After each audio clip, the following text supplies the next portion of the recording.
guest for you tonight. Louder! The word of the day is Blackboard.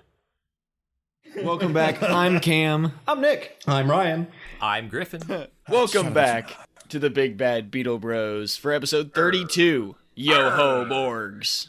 We're back into the themed episodes. Shiver my timber, shiver my soul. Yo ho, weave ho. You're a man whose heart's as black as coal. Yo ho, weave ho.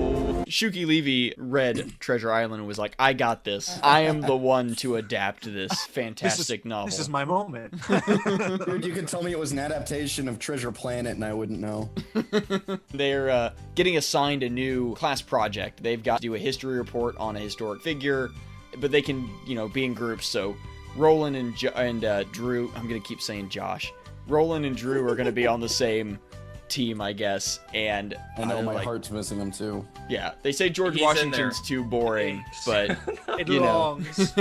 He's in the scene. He's just invisible, remember? Yeah, right. Yeah, exactly. If you look real closely, actually, you can see Flabber's hair will do a little flick. That's Josh. They decide they're going to do Blackbeard the Pirate as their theme for their project. Let me see. Wow. Hey, are you thinking what I'm thinking? The magnavoors apparently are just stealing books now. That's their shtick. They take them to the graveyard and they dump them into the coffin that leads to their catacomb, as if that gets rid of them forever. I don't know. They found out what the kids were studying for their project, and they decided to steal all the books that were pirate themed, apparently, just to fuck with them. Yeah, I don't know. I love it. It's so petty. Yeah. It's so petty and small. The kids decide they've got to go, who else asks for help but fucking Flabber again. He and the monsters in Hillhurst are setting up a domino ring with the books from the library study area. Which and is in 30 episodes the only use we've seen out of those books outside of opening up secret passageways. The kids come in and they're asking for a book on Blackbeard. They need help on this project. And the monsters are like, fuck you, this is our library. Yeah, they get a little, territorial over their library, which we're not expecting. I don't know if Flabber's is much better, because his idea is to turn into a game show host. He tells them, all right, Johnny, tell them what they won. And it pans over, and he's fucking presenting Blackbeard as a prize. Which is just ridiculous. I mean, wow, thanks, man. Crazy. Above and beyond. This is way too far, though. I mean, it's a good reason to have a character, make this episode kind of unique. It's like, oh, cool, the Beetleborgs get a pet pirate, but when you think about it, it falls apart. Why doesn't he just act like a pirate and have them base their project off that? It's so much safer. But get a real pirate with these kids is actually a really unstable element. The actor who plays Blackbeard, I think, is brilliant.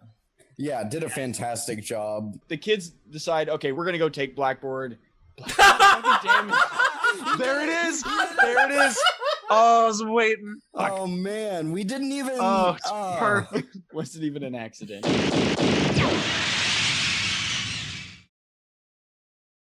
So they take the fucking pirate man out into the streets, and he's freaking out at cars, slashing his sword everywhere. For some reason, they take this pirate out into the real world with them to, I guess, to study him for their project. But yeah, one of the things they show him is a TV store. They look in the glass. There's a shitty 12-inch, and the price tag says sale for $500. Yeah, it's gloriously 1996. The poor swabs have got wheels instead of feet.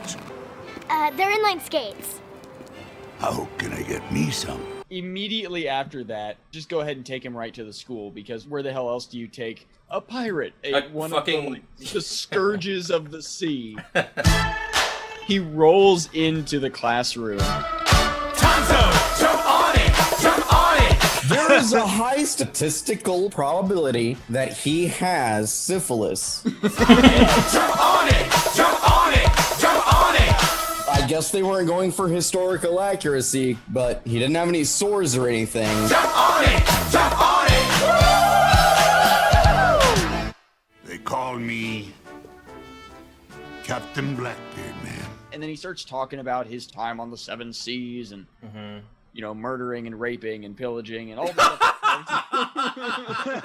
I was sitting here wondering when someone was gonna mention that. The magnavoors again are right outside the classroom while he's talking. Van, inside of his textbook, has a comic, and we actually get some cool inner panel pages and not just a cover. Noxic decides that they're gonna fuck with the Beetleborgs by pulling a monster out of the comic. Now, the monster they pull out... Yeah, baby, beautiful. This is a pre-Family Guy Alex Borstein voicing Cataclysm. Why have you brought me here? I know. He's become a superficial egomaniacal jerk. You can't destroy me. I've never been more attracted to him. Well, this time will be different. We get a shot at the pizza shop again. Blackbeard is sitting with the kids eating pizza, and Nano rolls up on her bike, which it's always a good episode when Nano rolls up on the bike with her leather jacket. We get this awesome little bit of her talking to Blackbeard and explaining, like, yeah, it's got 500 horsepower. She's like, you couldn't fit 500 horses in this. Yeah, and they take off down the road, and it's like, oh, that's kind of neat. Like, yeah, sure. Harley is definitely something that they would be 100% supportive of and interested in. Blackbeard comes back after hanging out with Nano for God only knows how long. They're like hanging out, and she's like, I made him more hip. And then he raps. It's not a long rap. Everyone loves it. Everyone who's in that pizza shop is just like clapping and think he's just the bomb. My name is Blackbeard, Blackbeard the pirate, the baddest guy at sea. If there's trouble around and there's gold to be found, you can bet you're gonna find me.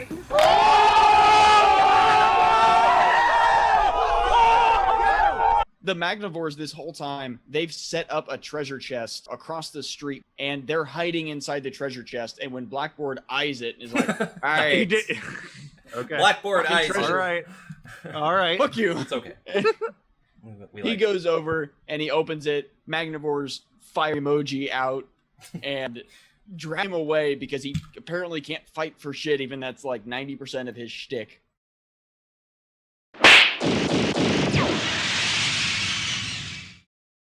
The kids realize that he's gone. Meanwhile, Flabber has telegraphed his face onto this pizza pie. It's... Come on, man. He obviously faxed it. He's like, who's missing? Oh, Blackbeard. There it was. I saw it. So they go over to where the empty treasure chest is, because where the fuck else would the pirate have gone? The magnavoors, they drug him away, and his feet apparently made marks in the dirt, so that's how they find him later. Or, and we didn't think of this yet, he was hidden really easily for them to find because it was a trick. Yeah. The kids find him. Joe rips the chains off because strength power levels are inconsistent. Joe is not nearly strong enough with her powers to rip those chains off, but she does. Yeah, it's a plot device, so it works. And they bring Blackbeard back Hillhurst because, hey, they got to get him back. It's almost sundown, and apparently this is Cinderella magic. So Blackbeard walks into Hillhurst. Flabber comes out in like a train engineer's outfit. His head does that whistle train transformation. We've seen the effect, is it twice or only once? At least one other time. Last time we saw this is when he called Art Fortunes into the room to this was during the Shadowborg saga. It's time for me to get back to sailing the salty seas.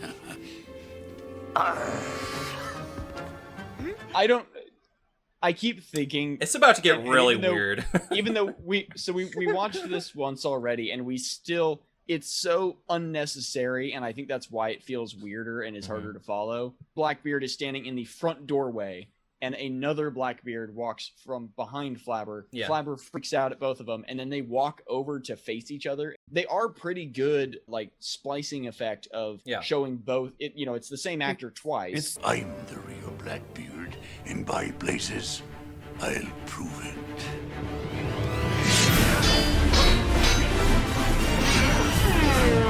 And for tonight's main event, we have fighting in the red corner, Blackbeard! And his challenger in the blue corner, Blackbeard.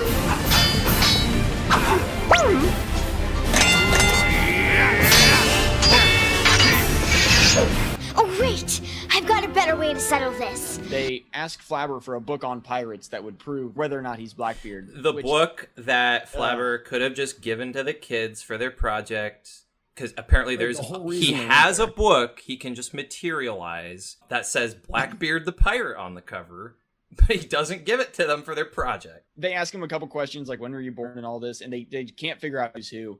So finally, Roland whispers something in Flabber's ear. He shifts into like a 70s DJ.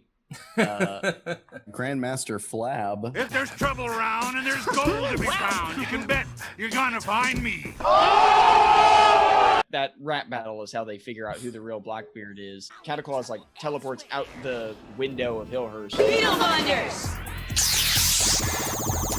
Beetle Blast! And the kids transform. Our song counter shoots up to 36. Shoots up. Shoots up by 1. We get a little bit of American footage in here, but not much. And then it goes right into Japanese B-Fighter footage. Yeah. We get some really cool shots with Beetle Battlers getting summoned from behind their backs. And Griffin, you were mentioning the complexity of the...